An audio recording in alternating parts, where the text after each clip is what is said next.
welcome to Corinne's Picks. I'm your host, Corinne Basabe. Today, I am delighted to have one of my absolute favorite artists, Elisa Huberman. I've met I saw some of her art in City Island in an art gallery, and I was moved to, it was an incredible experience seeing her art, and today we have her today. Welcome to the show, Elisa. How do you do?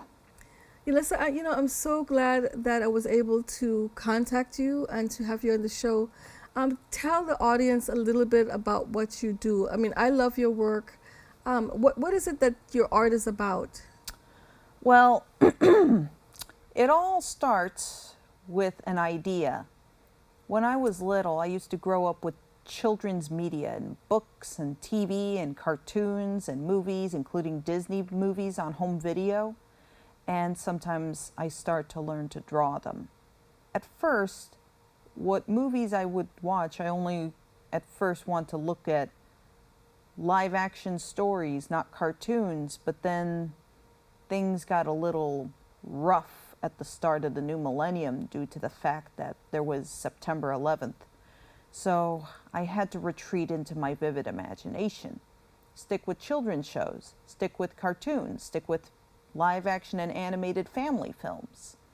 Then I look at the imagery and I start to draw what I remember or what comes to my mind and everything. And there was a whole lot going on in art form. And I remember childhood is like a fantasy world that I always want to revisit. And looking back, it's almost like as if I could be like Walt Disney, Temple Grandin, Ray Harryhausen, Jim Henson, Hayao Miyazaki, Frida Kahlo, and Maurice Sendak and William Steig all wrapped in one. You've mentioned a number of my favorite artists as well. When I looked at your art, in a gallery full of art, yours is the piece that stood out. And I think it's for all the reasons that you just said, because it does capture that experience of looking at cartoon characters and art as a child. Mm-hmm. And, I'm wondering, there's one thing to decide to, focus on children's art or, those kind of characters. But how did you get the skill in your drawing? Because I thought the drawings were magnificent. Well, as a child, at first my drawings look a little like childlike scribbles. And you remember there was one episode of Rugrats called Home Movies, when the Rugrats decide to make their own home movies and they take turns drawing their own styles. Tommy's drawings were a lot like back then until I start drawing similar to Angelica's or Chucky's. And eventually one day my drawing skills improved, especially when I watch a lot of movies and cartoons, and I have a lot of toys. Toys are my favorite interest, And I've been getting to know a lot of Disney media that had its own art style, and then Pixar came along and made its own 3D art style that at first I refused to believe in it because I thought it was live action, but the photorealism wasn't even perfected yet, nor was it supposed to be a live-action Pixar movie like Toy Story that started it all. And then there was anime, and I got to know Pokemon, and then there was Hamtaro, but then there was Studio Ghibli, which was something that I really, really can be relatable to. And I looked at different art styles that Maurice Sendak had done, or when you watch Winnie the Pooh from Disney, or when you watch Disney classics like Snow White and Pinocchio, or Fantasia and Dumbo, and so on. And then recent ones like, we have new ones like Wish, and then non-Disney property like Shrek and How to Train Your Dragon, even live action fare like Harry Potter, even though it's not cartoons.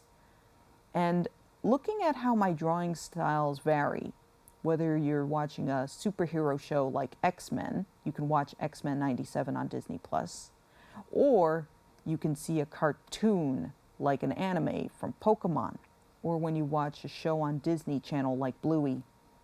And the drawing styles vary, but my drawing style is similar to that of Hayao Miyazaki, Mari Sendak, Quentin Blake, who worked with Roald Dahl on books like Charlie and the Chocolate Factory. And there was books like The Gruffalo. And there's Kazu Kibuishi, Asian American comic book artist who wrote a series of comic books called Amulet. And pretty soon, I'm trying to copy the style of a Studio Ghibli anime.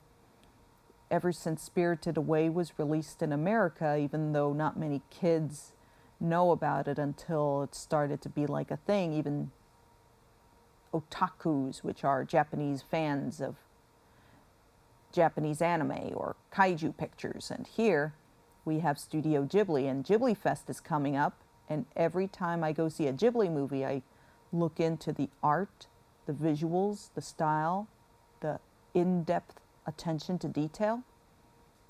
You know, I'm going to show, you know, you've said a lot in terms of some of your influences and the different things that you look at in terms of considering what to draw, but I feel like the audience would be able to understand what you're saying better if we show, let's show at least two of your slides, and then we can go back to your journey as an artist. And I also want to explore some of the characters you've brought today. Sure. Okay, so can we see the first image, please? So tell us about, this is the image actually that I saw in the art gallery that just blew me away. It was a framed piece. Mm-hmm. And I just loved all the horses and the dragons.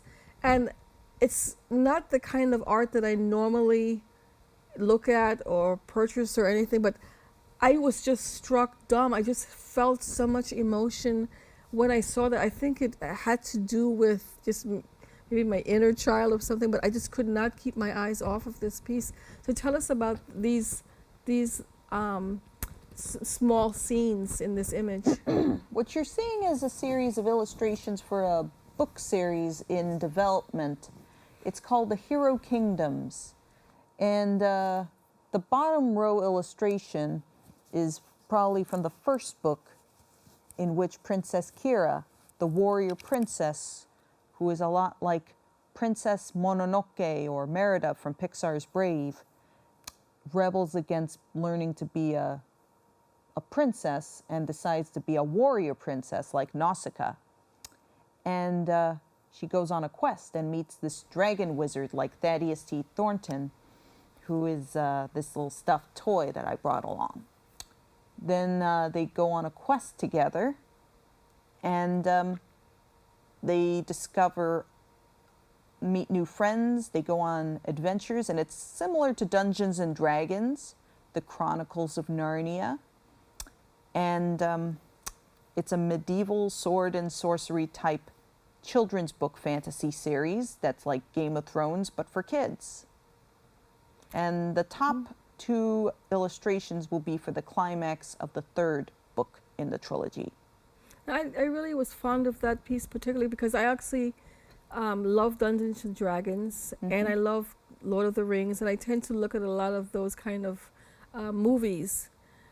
So let's look at the next slide, because I think this is more like the kind of books that you've been publishing. Because I also saw one of your published books in the gallery, Focal Point Gallery, actually. So tell us a little bit about this one. This picture was influenced by Disney's Raya and the Last Dragon. With every illustration I make, every work of art could become an inspiration for another storybook. In this one, I imagine a girl who goes on a journey to a far eastern kingdom that's reminiscent of China or Thailand, and she meets this young princess, and together they search for a lost dragon that lives in a faraway mountain. And that dragon is similar to Sisu, and in the end, this picture could be the last scene in that storybook in development. When they meet the dragon, they found her, and then they go on a magical ride with her. with their new friend. And how? What about the drafting of the photo? I'm sorry, of the painting. How are you learning about? Is that watercolor? Yes. So how are you getting the skill in terms of drawing and painting? When I was little, all I do is I use pens and markers. And eventually I had to learn to use a pencil or some colored pencils as well as crayons. And when I started to go to school, I keep drawing things, but the problem is sometimes I doodle on my schoolwork instead of learning things. So you are a self-taught artist? Yeah, but eventually they wanted me to go to an art program sometimes after school or on certain days of the week. Okay. Okay. So tell me a little bit about the characters that you brought with you today, that some of the stuffed animals. So this is Thaddeus T. Thornton. He is the main protagonist of the Hero Kingdoms book series, one of the main protagonists of the Hero Kingdoms book series. And he's a lovable, huggable dragon wizard. He is he has an eye patch on. And the primary inspiration came from the movie 9 by Shane Acker, because one of the characters has an eye patch, and he's voiced by a comedic actor named John C. Reilly. But eventually, I wanted him to sound like Don Knotts, but have a little emotional drama similar to James Stewart, who is a mix between the comic and the dramatic side of acting, if you ever saw the movie It's a Wonderful Life. He is based on the proportion of Sorcerer Mickey from Fantasia's Sorcerer's Apprentice. His voice sounds like Don Knotts at times, but he also sounds like James Stewart. And because I always wanted to imagine a dragon wizard, and he would be the kind of lovable dragon that kids can learn to appreciate. He's very comical. He tries to master a spell. Sometimes he's like Presto from the 1983 Dungeons and Dragons series. Sometimes he can be like Zebedee from the Magic Roundabout. Or perhaps he's trying to be a little bit like some wizard like Howl from Howl's Moving Castle. And Thaddeus is a bit of a... Okay, so we have about 20 seconds till we go to a commercial break. And after the commercial, we can follow through and talking about some of the other characters that you've brought. Mm-hmm. So we'll be back after this break. All right.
Welcome back to Corinne's Picks. We've been talking to Elisa Huberman, one of my favorite artists.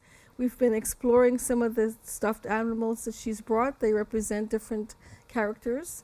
Can you continue talking about, I think you brought 4 more characters. Yes. So this is the Moomin. This is Moomin Troll, and he's one of the influences. He's going to be a future inspiration for my own storybook that's reminiscent of Moomin Valley called The Adventures of Otis Peiko. Moomin Troll looks like a hippopotamus. He's a figment of Tove Jansson's vivid imagination as she remembered stories about trolls, but the way she drew it, he looks like a hippo than a troll. And I made him this overalls for him, since I am a handmade artist too. And I created all kinds of outfits for my plushie pals. This is his girlfriend, Snork Maiden, or Snorquita as I call her if you're a Spanish-speaking fan of Moomins. So you crocheted her dress too, and you sewed the other? Not exactly. Oh, okay. This was given to me as a gift from a pen pal all the way from Austria who shares the same interest in Moomins. And I also brought, better bring Moomin out, Tom Tiger, the mascot of Huberman Project. He's a plush that I got from the Bronx Zoo. Note that he's wearing the Bronx Zoo name tag on it. There's his name on it, Tom Tiger, shown here. He also is wearing a backpack that's built for dolls and teddies, also from the zoo. And Tom is the mascot of Huberman Project because Disney has Mickey Mouse, DreamWorks has Shrek, and Huberman Project has Tom Tiger. So let's talk a little bit more about Huberman Project. What is Huberman Project? Huberman Project is like my equivalent to Disney or Pixar, even Rankin Bass and Studio Ghibli. And it's where I wanted to create something that not only I could come up with stories and movies, I also want to create children's books the way Mari Sendak did his and William Joyce did his. And William Joyce was one of the influences. He created what used to be Moonbot Studios, but stopped circulating later on. So I wanted to create something a lot like Pixar or Rankin Bass or Moonbot. And it's a project family where I get to draw ideas to present in artwork form and in children's book form and in multimedia, including toys. Where can they find that book? This is the picture storybook version of the Blue Bat Dance.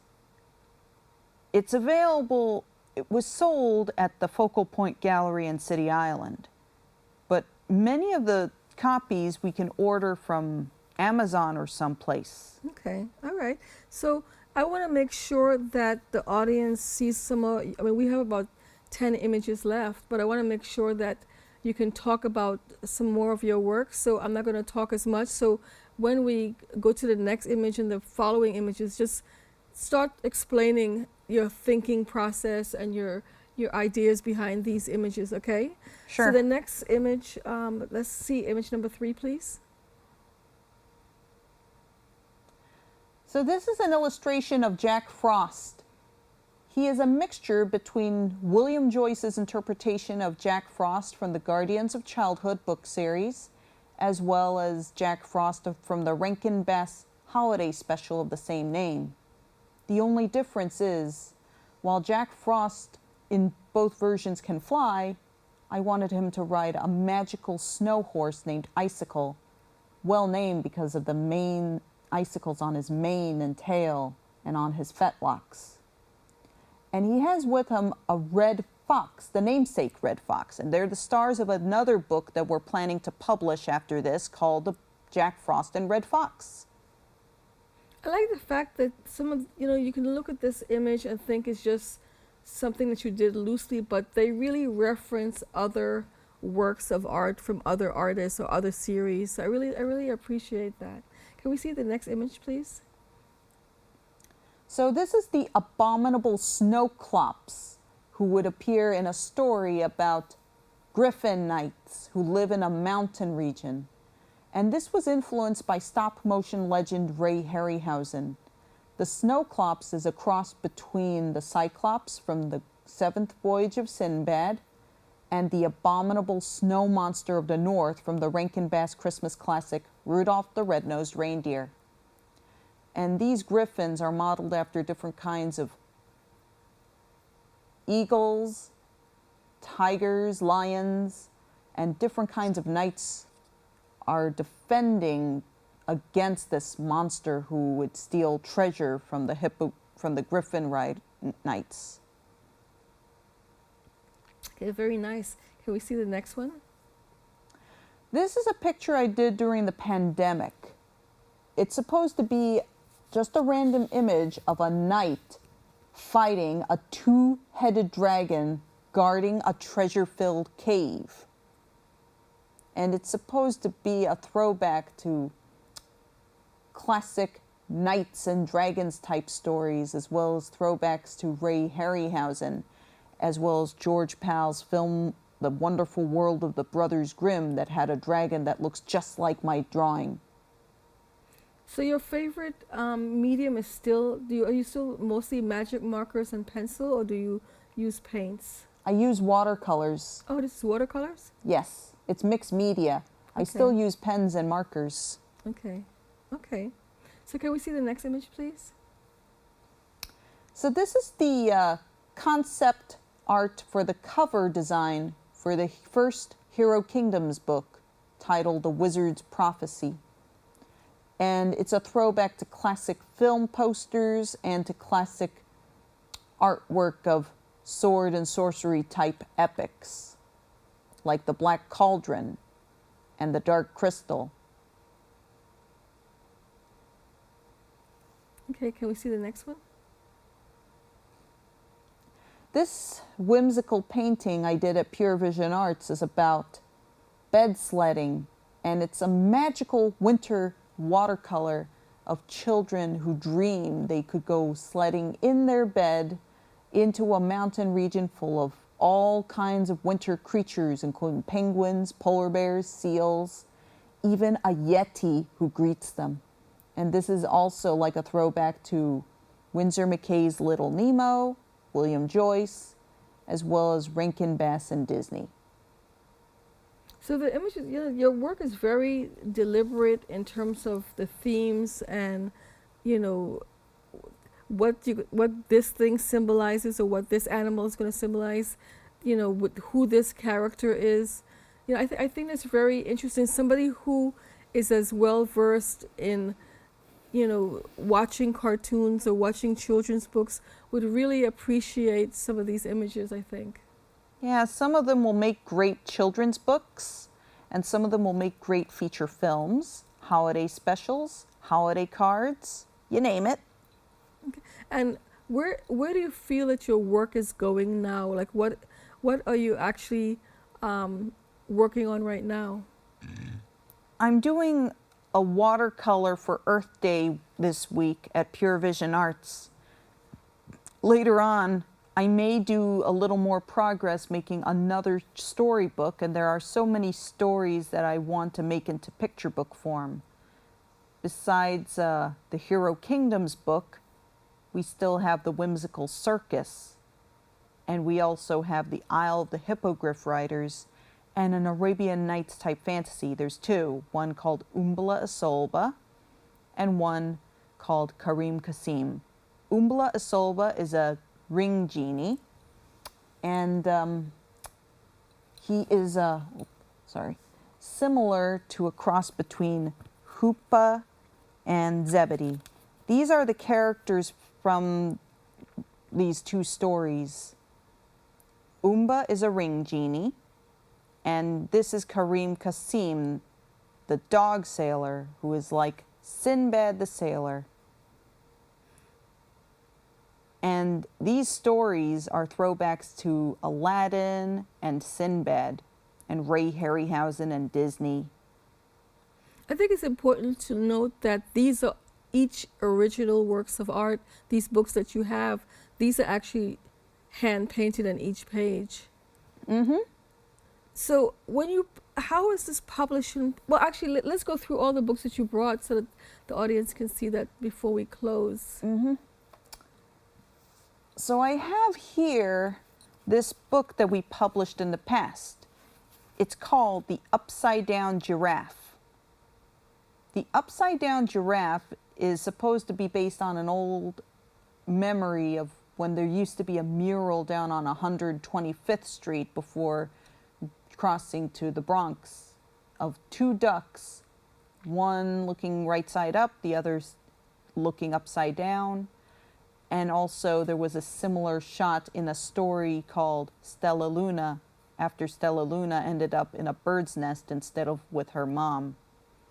And this one is about a giraffe who sees things differently because he's not like other giraffes. He wants to see things upside down the way bats do. And some of the African animals, based on real life counterparts, were curious to see why he's doing this. Here's another one. This is a picture book that Dad and I are going to publish this year, The Odd Duckling. This is an early version of this book that Pure Vision Arts and I worked on. But we are redoing it for a new reprint in a new form that's going to be out this year. Tell us about Pure Vision Art. Well, Pure Vision Arts is a special art program where artists on the spectrum are welcome. Artists with physical and mental disabilities, whether if it's autism, Tourette syndrome, ADHD, dyslexia, not to mention CP. And I've been there since 2011 when I was after I finished school, after I graduated. Okay, so we have about 1 minute left, and I just want to thank you for being on the show. We'll have to do a part 2 because I don't feel like I'm finished Yeah, there's more. Talking about your art, Mm-hmm. but I definitely want to go through some more of your books and continue looking at some of your images. But, hopefully we'll do a part 2, and thank you for being on the show. It's a pleasure. Okay, thank you. And shake hands with Thaddeus. Absolutely, and goodbye, goodbye, goodbye.